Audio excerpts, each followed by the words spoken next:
আসসালামু আলাইকুম। মায়েরা এবং বোনেরা প্রশ্ন করে থাকেন যে গর্ভাবস্থার সময় ব্রেস্টে ব্যথা অনুভব করে। কেন এই ব্যথা অনুভব করে?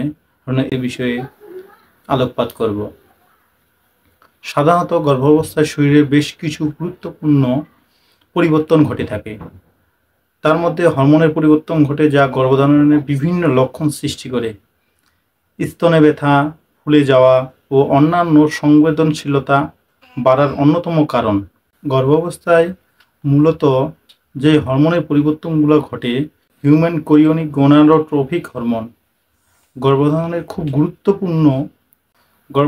খুব শুরুতেই সাধারণত 6 থেকে 8 সপ্তাহ পর্যন্ত হিউম্যান কোরিওনিক গোনাডোট্রপিক হরমোনের মাত্রা দ্রুত বেড়ে যায়। এই হরমোন মূলত প্লাসেন্টা, যেটাকে গর্ভফুল বলা হয়, এই গর্ভফুল তৈরি করে এবং ডিম্বাশয়কে প্রজেস্টেরন উৎপাদন করতে উৎসাহিত করে। এটি স্তনের টিস্যুর পরিবর্তন আনে এবং দুধ উৎপাদনের জন্য গ্রন্থিগুলোকে প্রস্তুত করতে সাহায্য করে। দ্বিতীয়ত, এস্ট্রোজেন হরমোন। গর্ভাবস্থায় পুরো সময় ধরে এস্ট্রোজেনের মাত্রা বৃদ্ধি পায়। স্তনের দুধ উৎপাদনকারী নালী, যেটাকে আমরা ডাক্ট বলে থাকি বা নালীগ্রন্থি, এই ডাক্ট গঠন করতে সাহায্য করে এবং রক্ত প্রবাহ বৃদ্ধি করতে সাহায্য করে, যা স্তনে ফোলা ফোলা ভাব এবং সংবেদনশীলতা সৃষ্টি করতে পারে। তৃতীয়ত, প্রজেস্টেরন হরমোন। এই হরমোন গর্ভধারণকে টিকিয়ে রাখতে প্রজেস্টেরনের গুরুত্বপূর্ণ ভূমিকা পালন করে। এটি স্তনের গ্রন্থিগুলোকে বড় করতে সাহায্য করে, ভবিষ্যতে দুধ উৎপাদনে সহজ হয়।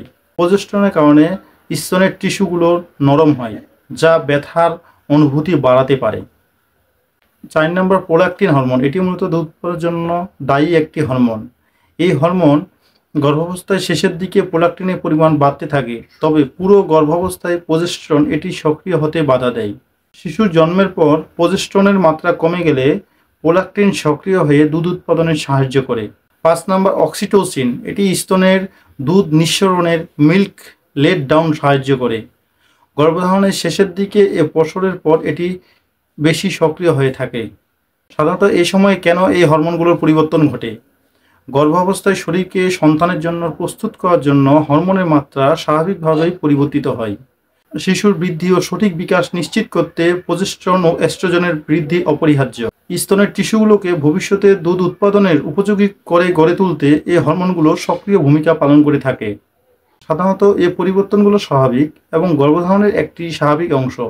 তবে ব্যথা বা অস্থিতি যদি খুব বেশি হয় এবং যদি স্তনের মধ্যে ফোলা ফোলা ভাব বা কোনো ধরনের টিউমার এ ধরনের বা লালচে ভাব, স্বাভাবিকের চেয়ে লালচে ভাব বেশি হয়ে থাকে, তাহলে অবশ্যই আপনাকে একজন জেনারেল সার্জনকে দেখাতে হবে। প্রথম গর্ভাবস্থায় স্তনের ব্যথা কীভাবে ঘরোয়াভাবে আপনারা প্রতিকার করবেন?